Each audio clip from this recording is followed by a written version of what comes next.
என்ற சீமான் அவர்கள் வந்து கலைஞர் அவதூறாக பேசின பற்றி ஒரு வீடியோ பேசலான்னு இருக்கேன். கலைஞர் மட்டும் ஏன் இப்படி அவதூறாக பேசுகிறாருன்னு தெரியலையே. சண்டாளங்கள் ஒடுக்கப்பட்ட சமூகத்தை பேசுகிறார். அதே இது அம்மையார் ஜெயலலிதாவை பற்றி பேசலாம்ல, ஏடிஎம்கே பற்றி பேசலாம்ல. ஏன் ஏடிஎம்கேல அவங்க வந்து உயர்நீதிமன்ற தீர்ப்பு கொடுத்து 3 வருஷம் அம்மையார் இறந்ததுனால தான் உள்ளே இருக்க முடியல. சசிகலா தீர்ப்பு வந்து உள்ளே வந்து அனுபவிச்சிருந்தாங்க. அந்த கட்சிகளை பற்றி பேசலாம். பிறகு சென்ட்ரல் கவர்மெண்ட்டில் இருக்கிற மோடி அவர்கள் பண்ணுற ஊழலை பற்றி பேசலாம். ஏன் கலைஞரை மட்டும் பேசுகிறாரு? ஏன் காரணம்னா, கலைஞர் வந்து ஒடுக்கப்பட்ட மக்களுக்கு ஆதரவாக இருக்கார், பல சலுகைகள் செய்திருக்காருங்கிறத கேட்டு இவரோட உண்மையான முகங்களை பிரதிபலிக்காது.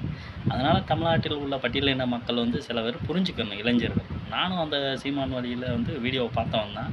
ஆனால் எங்களது சமூகத்தை வந்தேரிகள் என்று சொல்ல கூட நான் புரிஞ்சுக்கிட்டேன்.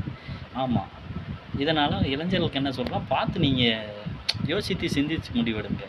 அவர் வந்து ஒவ்வொரு புகழ்ந்து பேசுகிறாரு வைக்கான்னு சொல்லி இல்லாமல், அவரோட என்ன கருத்துக்கள் சொல்கிறாருன்னு சொல்லி சொல்லுங்கள். எல்லா இடத்துக்கும் ஜால்ரா அடிக்கக்கூடாது. ஒரு பக்கம் அடி, ஒன்று பாதிக்கப்பட்டவனுக்கு அடி, இல்லை